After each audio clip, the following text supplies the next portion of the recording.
दिन और दिन को रात बनाने वाले, ए जमीन और आसमान के मालिक, तू हर शय पर कादिर है।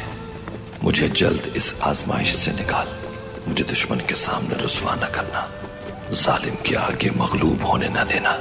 ए अल्लाह, मेरी बीवी, मेरी माँ और मेरा कबीला मेरा मुंतजिर है, उन्हें इंतजार की इस अजियत से निकाल दे। चाहिए मेरे टुकड़े टुकड़े कर दे, मुझे इनके खिलाफ साबित कदम रखना मेरे रब।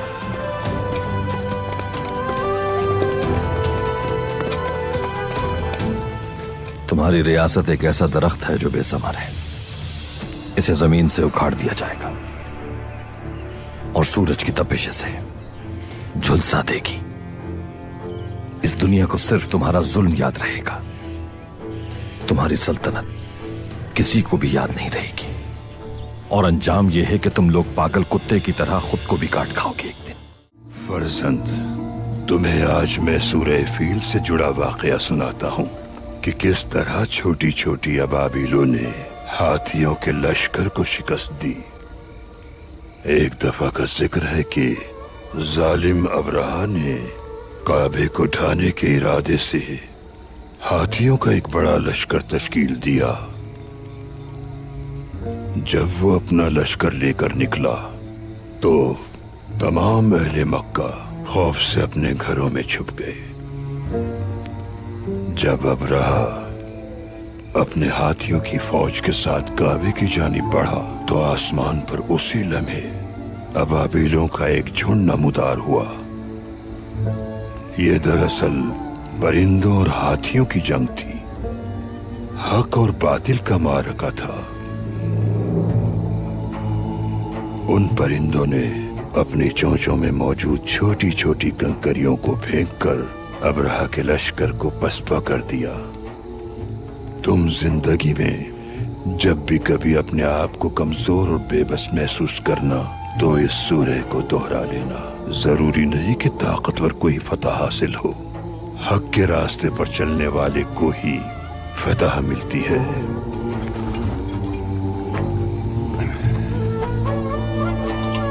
अल्लाह तुम्हारा हामी और नासिर रहे।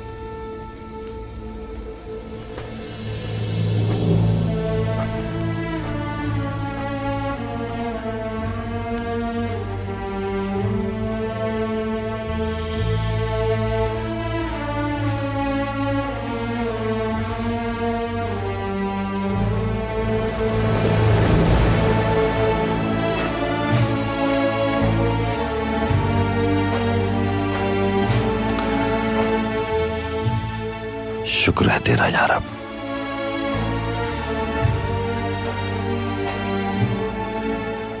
Doğudan Haçlı belası, batıdan Moğollar. Artık bize sığınacak yer kalmadı. Ölümüne savaşmak düşer bize derdi Ertuğrul Bey. Bize düşen de bu. Bundan gayrı cenksiz geçen her gün nefes almamız bize haramdır. Ne obama dönmek isterim, ne de böyle nefes almak.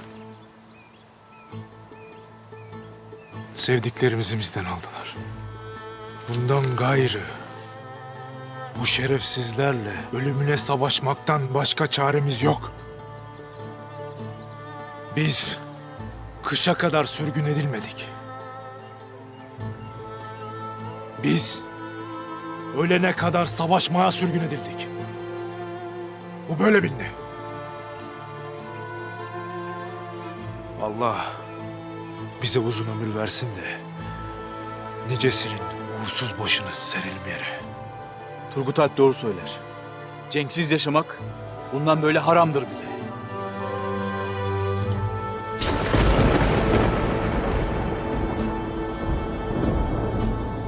सब्र से काम लो। इस जहन्नुम से सही सलामत निकल गए तो दुनिया नाम याद रखेगी तुम्हारा। मैं तो उस जहन्नुम से निकल गया हूं, लेकिन मेरी वालिदा, मेरे भाई, मेरी बीवी, मेरे दोस्त, ये सब लोग अगर इस मुसीबत में फंस गए तो फिर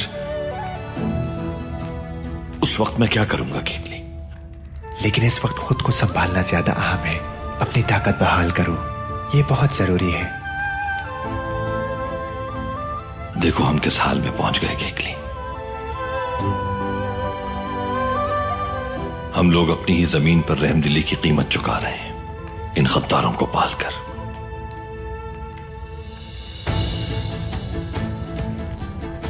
कसम है उस रब की, इन सब के खून से मेरी तलवार रंगीन होगी। इन जालिमों को छुपने की कोई जगह नहीं मिलेगी अब। तो क्या कहते हो तुम लोग? मेरी पेशकश कबूल है? देखो,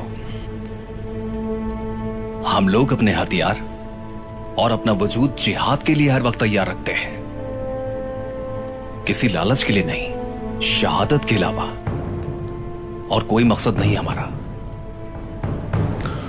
किसी की जान बचाना भी जिहाद है, और मुझ पर हमला करने वाले भी तो काफिर ही हैं। तुम्हारा जिहाद भी हो जाएगा और मैं तुम्हें उसका मुनाफा भी दूंगा, और तुम्हारी आखिरत भी संवर जाएगी। शायद बात नहीं समझे तुम, वक्त जाया कर रहे हो अपना। अगर हम दौलत की लालच में लड़े तुम्हारे लिए, तो हमारी तलवारें जंगालूद हो जाएंगी और बहादुरी खो बैठेंगे अपनी। दोस्त बन गए हो, दोस्त बन के रहो। उन्होंने हमारे औरतों और बच्चों को कत्ल कर डाला।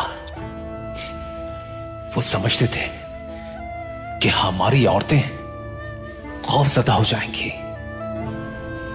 बहादुर जंगजुओं की तरह लड़ी हमारी औरतें भाई। भाई,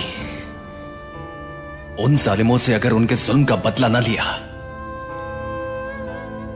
कभी खुद को माफ नहीं कर पाऊंगा। तुर्कुत मेरे भाई, हम हिसाब लेंगे एक एक जुल्म का उनसे, और तब तक आराम का एक लम्हा भी हराम है हम पर।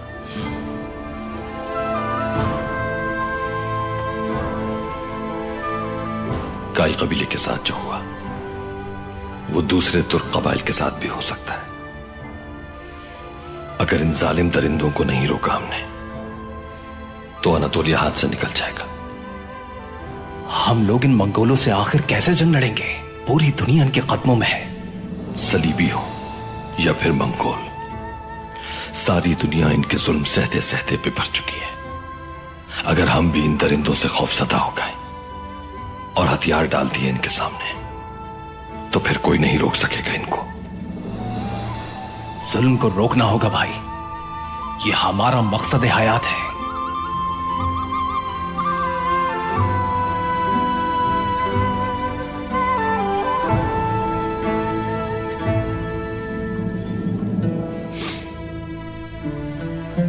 जो जुल्म के खिलाफ डट जाए वही सच्चा तुर्क है। तलवारों को जुल्म के खिलाफ बुलंद करना होगा। मजलूमों की आवाज बनेंगे तो तुर्क कहलाएंगे। आप क्या चाहते हैं हमसे भाई? आखिरी सांस तक जुल्म का मुकाबला करेंगे।